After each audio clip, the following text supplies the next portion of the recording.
우리의 불순종과 불신앙에도 불구하고 변함없이 우리를 사랑하시는 삼일째 하나님의 크신 이름을 찬송드립니다. 에스겔 33장 1절부터 6절의 말씀을 함께 나눕니다. 여러분, 에스겔 33장부터 마지막 장인 48장까지는 이스라엘 민족의 회복에 대해서 말씀을 주고 있습니다. 비록 바벨론 포로 생활을 하게 되지만 야훼 하나님의 크신 은혜로 회복되기를 소망하며 에스겔 선지자가 하나님의 말씀을 선포했습니다. 우리는 종교 혼합주의와 인본주의, 세속주의, 만모니즘 시대에 살고 있습니다. 프리드리 슐라이에르마 철학자요 신학자지요. 그 슐라이에르마는 이렇게 말합니다. 종교는 무엇이냐? 종교는 존재 허구의 투영이라고 말합니다. 과연 존재 허구의 투영일까요? 우리의 신앙은 우리의 삶의 궁극적인 관심입니다. 천국과 지옥의 문제요, 영원한 생명과 영원한 멸망의 문제입니다. 주 예수를 믿으라, 그리하면 너와 내 집이 구원을 얻으리라. 예수 그리스도를 구주로 고백하고 영접하여 하나님의 자녀가 되며 슬픔과 눈물과 탄식과 절망이 없는 영원한 하나님 나라에 안식할 수 있기를 원합니다. 에스겔 선지자는 예레미야 선지자와 동시대에 활동했던 선지자입니다. 예루살렘이 포위되고 함락되기 하루 전에 하나님께서 주신 말씀입니다.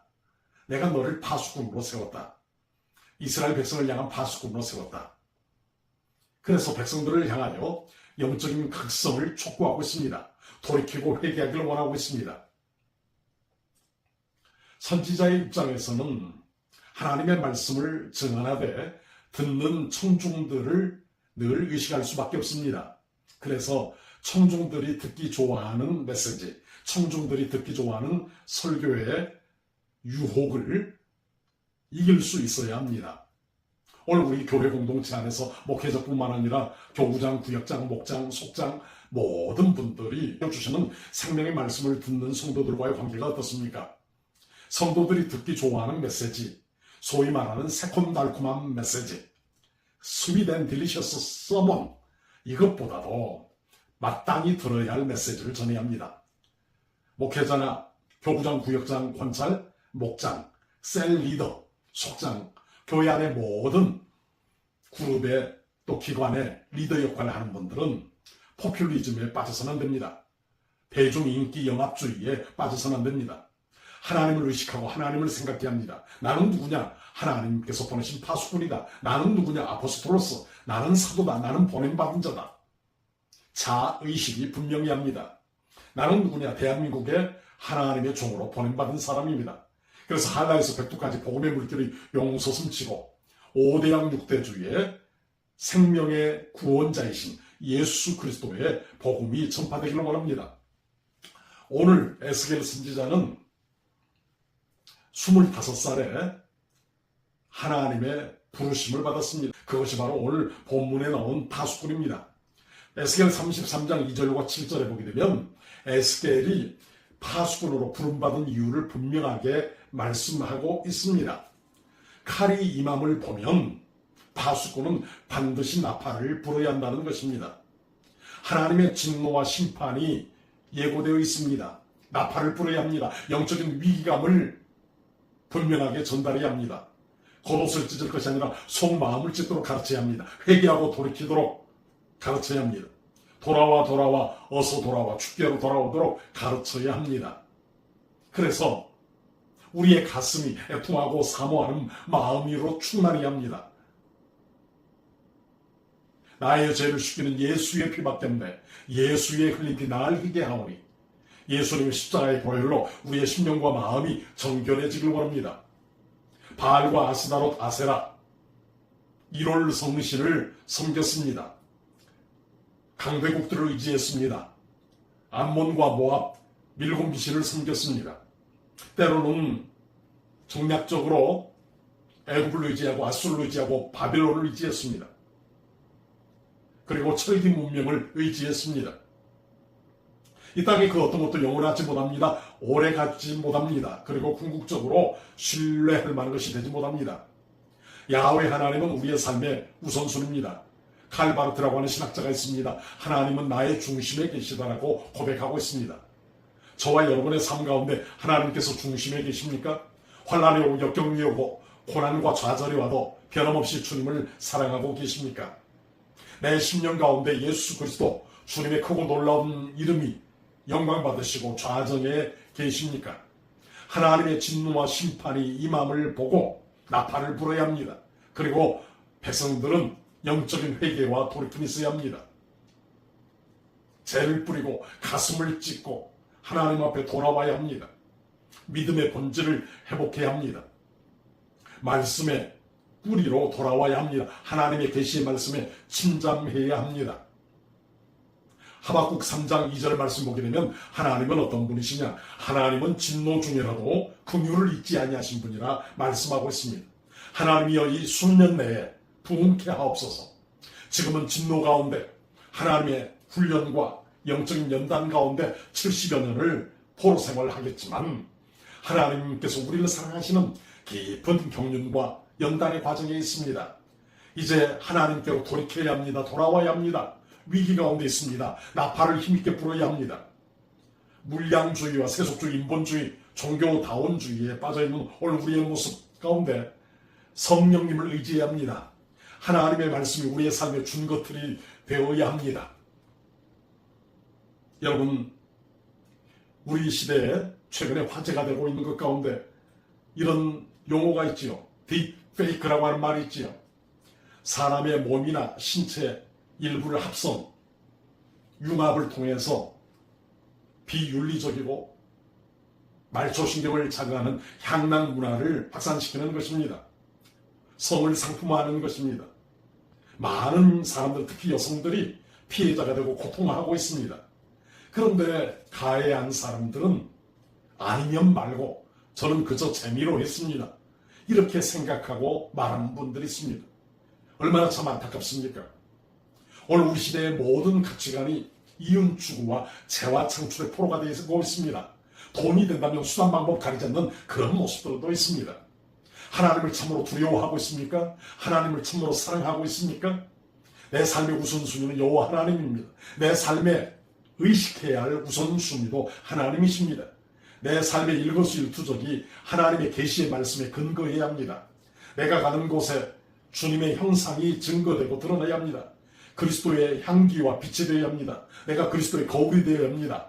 나와 우리 모두가 세상의 소금과 빛이 되어야 합니다. 그리스도인이 가는 곳에 복음의 십자가의 나팔수가 되어야 합니다. 예수 그리스도의 십자가만이 우리를 구원한다는 이 놀라운 사실, 창조주 하나님 구원자 예수 그리스도 보혜사 성령님을 의지하도록 돕고 협력해야 합니다. 어둠과 허무에 굴복하는 많은 사람들에게 예수 그리스도께로 돌아오도록 가르쳐야 합니다. 죄와 사망의 그늘에 앉아있는 사람들에게 하나님께로 돌아오도록 가르쳐야 합니다. 하나님의 진노의 칼이 이 마음을 보고 나팔을 불어도 깨닫고 회개하고 돌이키지 않으면 그 진노의 칼에 하나님의 심판과 하나님의 책벌을 받게 될 것입니다. 그러나 하나님의 칼이 이 마음을 보고도 파수꾼으로 부름을 받은 사람이 나팔을 불지 아니하면 영적인 직무유기입니다. 영적인 분별력에 희석된 모습입니다. 우리는 누구입니까? 하나님의 도구입니다. 우리는 누구입니까? 하나님의 종입니다. 그러므로 보냄받은 자로서 우리는 하나님의 뜻을 전해야 합니다. 그것은 예배당 안에서뿐만 아니라 예배당 밖에서도 하나님의 뜻이 구현되도록 기도해야 합니다. 정치, 경제, 사회, 문화, 스포츠, 예술 모든 분야에서 하나님의 깊으신 뜻과 경륜이 증거되어야 합니다. 하나님께서 역사와 우주와 인생의 주인이심을 증거하고 드러내야 합니다. 나는 누구입니까? 하나님의 파수꾼입니다. 그래서 하나님의 종으로서 이 땅에 많은 사람들에게 하나님 안에 참된 생명이 있고 구원이 있고 영원한 진리가 있음을 가르쳐야 합니다. 단순하고 우둔하고 어리석게 보이는 생명의 말씀, 넓은 길로 가는 사람은 많습니다. 그러나 이제는 우리는 좁은 길로 가야 합니다. 단순하고 우둔하게 보이는 이 말씀 앞에 우리 자신을 겸손히 내려놓아야 합니다. 여러분, 오늘의 도시교회는 수많은 시골교회들의 헌신과 눈물과 기도 가운데 도시교회가 이루어졌습니다. 우리 믿음의 선조들은 20리, 30리 논길, 밭길을 걸어서 새벽 기도를 오셨고 농사일, 밭일 끝난 후에 피곤한 가운데서도 수요 예배를 드렸습니다. 찬송하며 기뻐했습니다. 어떤 형편에 처하든지 주의 몸된 교회를 향하여 헌신과 눈물과 뜨거운 간절한 기도가 있었습니다. 이런 모습이 우리 가운데 회복되어지길 원합니다. 부름받은 아선이면 어디든지 가오리다. 이제는 콘크리트 빌딩 숲은 제가 찾아가오리다가 되었습니다. 오늘 우리의 삶 가운데 있어서 우리를 파수꾼으로 부르셨습니다. 영적인 위기가 다가올 때 어둠과 사망의 그늘에 앉아있게 되기 전에, 흑암의 포로가 되기 전에 생명의 나팔을 불어야 합니다. 이제 하나님께 돌아오십시오. 더 늦어서는 안 됩니다. 우리의 겉옷을 찢는 것을 넘어서서 마음을 찢읍시다. 사모하는 마음, 애통해하는 마음, 하나님의 긍휼과 자비하신 마음을 구합시다. 그럴 때 하나님께서 이 민족과 한국교회와 우리 신앙 공동체에 다시 한번 긍휼을 베푸실 것입니다. 미스바이 회개 운동이 오늘 우리 교회 안에 일어나야 합니다. 성경적인 가치관과 복음적인 사고방식으로 우리의 심령이 새로워져야 합니다. 그리스도 안에서 니고데모가 예수님께 질문했던 것처럼 중생의 경험이 우리의 인격과 우리의 삶과 고백에 나타나야 합니다. 내가 가는 길 멀고 여호와 하나님으로 말미암아 내 인생에 산 소망이 넘쳐날 수 있기를 주님의 이름으로 축원합니다. 할렐루야. 우리 아버지 하나님, 하나님의 크신 은혜와 능력을 감사합니다. 칼이 이 마음을 보고 파수꾼은 나팔을 불어야 합니다. 오늘 성경은 우리에게 말씀하고 있습니다. 에스겔을 파수꾼으로 부르신 아버지 하나님, 비록 바벨론 포로 생활 앞으로 얼마나 더 해야 될지 알지 못하지만 하나님의 선민이라고 하는 영적인 교만과 우월의식에 쩔어서 종교적인 교리의 포로가 되고 관습화된 신앙에 있던 것을 돌이켜보는 우리의 삶이 되게 하여 주옵소서. 우리의 삶 가운데 있어서 하나님의 말씀을 떠나는 모든 것으로부터 돌이키게 하여 주옵소서. 우리 입술만 회개하고 돌이키는 것이 아니라 우리의 삶과 가치관과 우리의 인생의 목적이 하나님을 기쁘시게 하는 삶이 되게 하옵소서. 나 자신과 신앙 공동체와 우리 한국교회가 말씀 안에 경성하여 하나님의 기쁨과 영광이 되게 하옵소서. 그래서 이 땅 위에 예수 그리스도의 십자가와 부활의 소망이 힘있게 증거되게 하여 주옵소서. 죄와 사망 가운데 우리를 속량하시고 영원한 하늘의 소망을 허락하신 예수 그리스도 이름으로 감사하며 기도 올려드립니다. He can move the mountains, but my God is mighty to save. He is mighty to save forever.